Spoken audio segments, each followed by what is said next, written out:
Welcome to the Writer's Block. I'm Barry Trammell with the Oklahoman here in Oklahoma City. I'm joined by Rob Aller with the Columbus Dispatch up in Columbus, Ohio. And Rob, it's another big week of sports, and the big story, the Women's World Cup. The Yankees take it home. America wins another Women's World Cup. Rob, what's your impression of what this gold medal will do for soccer in America? We talk about this pretty regular, particularly when the women do well. The men don't give us that opportunity much, but the women, another World Cup championship. What do you think this will do for soccer in the United States? Well, you have to wonder, Barry, if it's really going to take hold this time. I mean, as great as this story is, and I think this is a perfect team for the times, culturally across the board. I still think most people think of it as sort of in the way they think about the Olympics. You know, it's every 4 years and it's get excited, but is it really going to trickle down and translate into women's soccer or men's soccer, I guess, really taking hold in this country? I mean, we all know the NFL is king and it kind of wipes out everything. The NBA is coming on. There's, baseball, hockey. Is soccer? Yes, it's growing at the youth level. And, I think everyone would love to see it get more popular, but especially on the women's side. But is it going to happen? I think it's a wait and see, and maybe just more needs to happen. Although you can ask, like, what more is there than winning the World Cup? So, yeah, I go back 20 years when the U.S. won that first Women's World Cup. I remember the game was on a Saturday against China, the championship game. I found a youth league, a girls soccer youth team. I went to their watch party and watched the game with them. And at the time, we thought, hey, this is really going to be an explosion for women's soccer and soccer in general. But 20 years later, it seems like we're sort of still the same place. As you mentioned, it's perks up every 4 years. Everybody gets excited. People take their lunch breaks. Everybody, flies the flag. And then it goes back dormant for 4 years. I don't know what soccer can do between the World Cups to sort of maintain this momentum that they establish during that competition. Yeah, I think it's glacial movement, and that's probably not, that's not the best if you're a soccer fan, aficionado, and you love to see the women's team kind of get more recognition, get paid, all the things that are out there. Again, I think this team culturally is across the board, very diverse. You've got Rapinoe, you've got everything you'd want in a team that people can connect to and relate to. They can pick their person, pick their woman who they really want to support. So if not now, when? I think it'd be great to see it happen, but we're still waiting to see. Well, despite the slow advancement in terms of soccer fandom, kudos to the American women winning another World Cup. Hey, let's move to segment 2. By the numbers, the Major League All-Star break hit us this week. They staged a home run derby on Monday night. The problem with the home run derby is every night in Major League Baseball is home run derby. So far this season, 3,691 home runs hit in Major League Baseball. That's more than was hit in the entire 1989 season. 1989 was not a dead ball era. There were a lot of home runs hit in 1989. Now we're on pace to obliterate the record. It seems like baseball has more sluggers than ever. But Rob, is that good for baseball? I think for now it is. Everyone loves the long ball, but I think it's a short-lived situation because baseball is overreaching, in my opinion, just in general. With new rules, they're trying to appeal to the millenniums. And my feeling is, be who you are. Don't be the middle school kid who's trying to be with the popular kids. Embrace who you are. Maybe that won't turn your sport into the number 1 or 2 sport, but you'll solidify what you have. Baseball is about tradition. Baseball is about going to the park, chilling out. It does take some time, but that's part of the beauty of it, I think. And the home run it's like the slam dunk, right? It's like a jam. You see it, but once you've seen one, you've seen them all. I thought that was the thing with the home run derby. As good as it was, and as those exhibitions go, this was a pretty good one.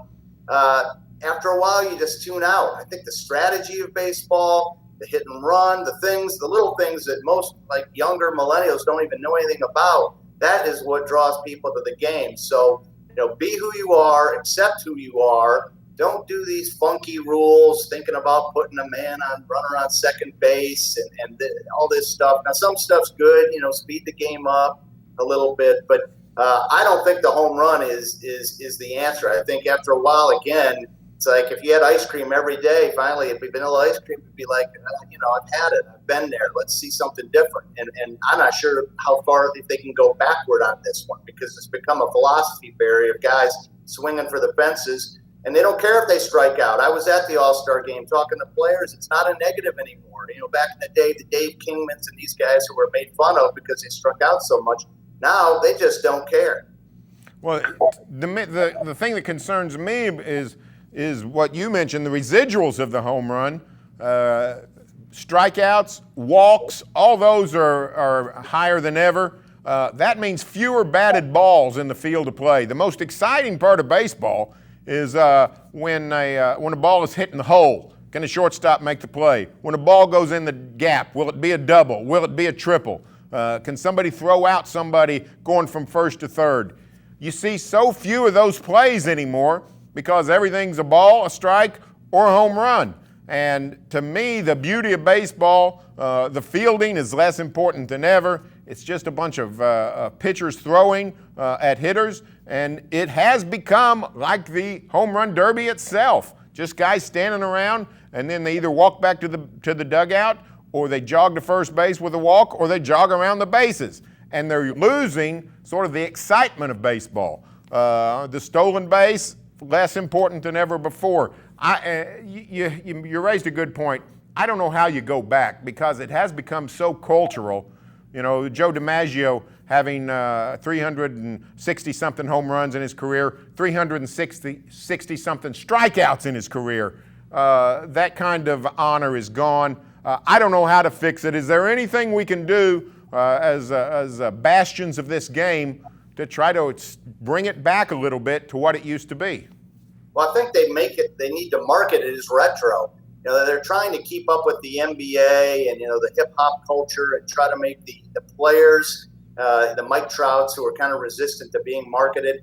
They're trying to, bring the faces of the game forward. I just don't think that's baseball. I think baseball is the things you talked about, double in the gap and the tradition and the experience of going to the park. So trying to be what you're not and trying to be hip, so to speak, and culturally relevant. A little that's fine, but I just don't think it's where it should be. And I think if they keep trying and reaching, swinging and missing, which is a bad baseball analogy there, then they're going to be in trouble and they're going to strike out, and the game is just going to kind of keep spiraling downward. Well, it's definitely something that concerns all of us. There's a whole lot of us that love baseball. We just don't particularly like it at this point in time. Let's move on to segment 3. Barry Trammell of the Oklahoman. I'm joined by Rob Aller of the Columbus Dispatch. And Rob, let's go to our Say What segment. And NBA player movement has dominated the first week or two of July. Free agency, trade demands. We've got all kinds of superstars who have traded teams. Kyrie Irving, Kevin Durant going to Brooklyn. Leonard and Paul George leaving Oklahoma City to join Leonard in Los Angeles.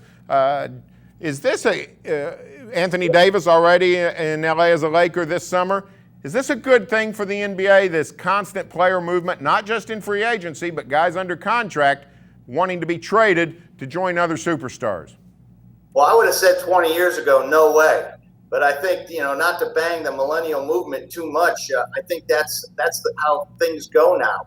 You stay at a job 2 years, you move on. It's not a big deal. So player movement, getting to know these guys, on my team is not as important as it maybe was back in the day. I think now the marketing, NBA's done a great job. They market these guys. I think the idea of parity, right when everyone was getting tired of Golden State dominating, and Cleveland being there with LeBron, now it's kind of anyone's game now. The Lakers can get there, the Clippers can get there. I think the parity issue is pretty good. Maybe they're taking a page from the NFL, but I think for people who really are in love with NBA, and I find this, I don't know if this is just anecdotal, Barry, but I hate to put an age on it, but if you're 50 and up or 40 and up, maybe you're not quite as much into the NBA as 30 and under, 35 and under, and I just don't think they care. They love the way it's marketed, the hip hop,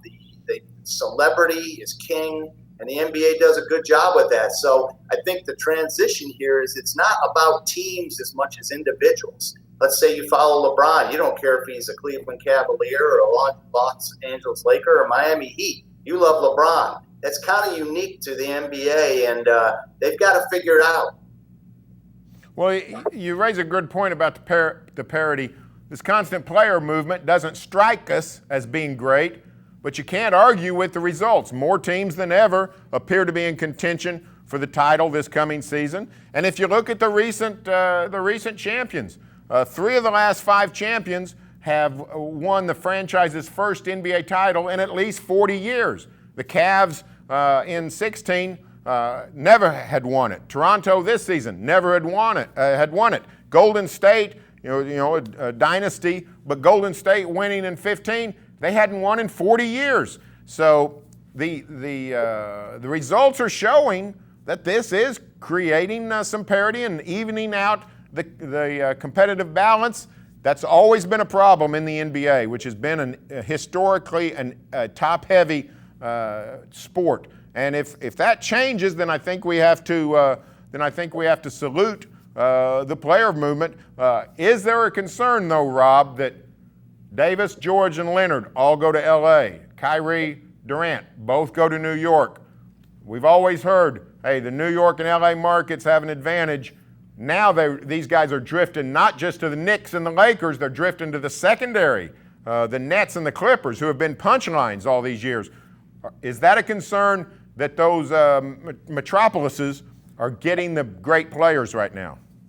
Well, sports isn't fair. It's like life. It's not fair. I think it's a concern if you're in Oklahoma City, if you're in Cleveland, which, lost their superstars. I mean, Oklahoma City can't be happy about the player movement because it's detrimental to them, with Westbrook possibly, on the trade block also. But, I think they're going to the mass appeal. Lakers, still a lot of Lakers fans out there who still remember Magic and Worthy and those guys and Kobe and New York is a little bit different, but I think it's the coasts win, and I don't know if that's good for the game overall. I don't have a feel totally for what fans think about it. Is it just such a marketing TV sport that it doesn't matter again where they are? But I'm writing that just column the other day about how there just aren't a lot of destination spots anymore. Are you going to go to Detroit? You want to go to Detroit, Cleveland, Oklahoma City? No, these guys are going. It's not just about winning. It's about, lifestyle. And, these things tend to cycle. But, again, for the heartland and a flyover country, as they say, probably not real good. Well, it is a concern. But, again, looks like a great season in the NBA. Hey, thanks for joining us on the Writer's Block. We will be back next week.